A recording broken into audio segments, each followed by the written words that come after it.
Sveiki, malonu, kad įsijungite šį video ir šiame video jums papasakosiu 20 pagrindinių faktų apie lieknėjimą ir sportą, kuriuos išmokau per savo profesionalaus sportininko karjerą ir mitybos specialisto darbą. Tai tie faktai yra labai paprasti, kuriuos kiekvienas iš jūsų galite pritaikyti praktiškai. Ir tada pirmas faktas būtų, taigi stenkitės per dieną išmiegoti apie 8 valandas per parą tam, kad pagerintų savo atsistatymą. Antras faktas yra toks, kad stenkitės per dieną suvalgyti nuo 1,3 iki 2 gramų baltymų kūno kilogramui tam, kad vėlgi pagerintumėte atsistatymą, geriau jaustumėtės ir būtumėte sotus. Tada, kad pasiektumėte rezultatus sporte, galite sportuoti per savaitę 3 kartus ir būtent 3 kartai yra optimalu tam, kad nepersidirbtumėte, bet tuo pačiu ir stimuliuotumėte raumenų baltymų sintezę rezultatams pasiekti.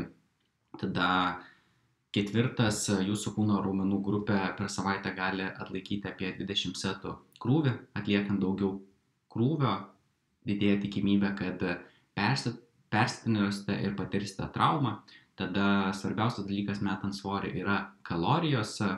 Tada hormonų disbalansas gali paploginti jūsų medžiagų apykaitos greitį ir savijautą.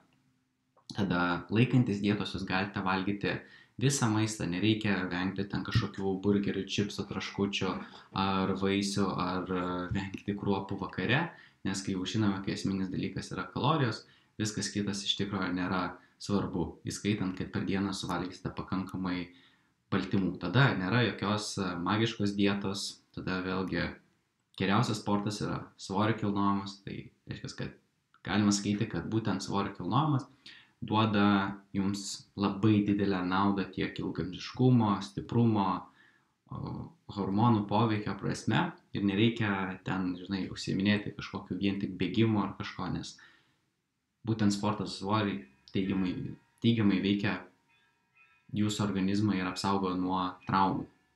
Pagrindiniai papildai, kurių jums gali reikėti, tai yra baltymų milteliai, kretinas, vitaminai ir mineralai ir omega. Daugiau visi kiti papildai ir prasme. Pagal tam tikrą situaciją gali būti naudojami, bet nėra būtini. Per dieną yra gerai išgerti bent jau apie 2 litrus vandens.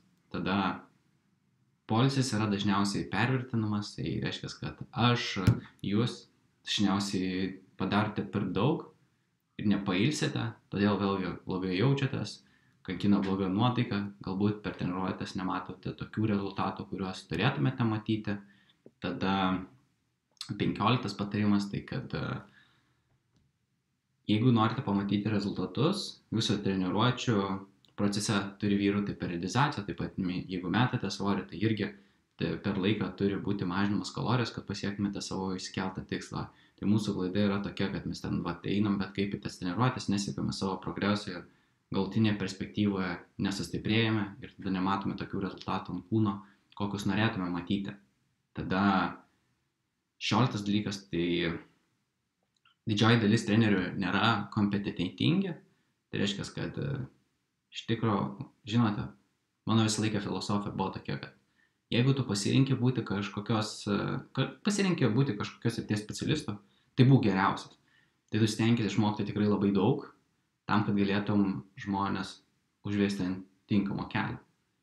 Ir tas daug yra, kad tu supranti, pavyzdžiui, spektrinį informacijos, tarkim, apie skirtingas dietas, kaip veikia protarpinis badavimas, keto, ten veganiška dieta, paprasta dieta, low carb mityba ir taip toliau. Ir tu tada gali žmogui parinkti tau čia bus geriau ir čia yra pagrindiniai principai, kurie veikia.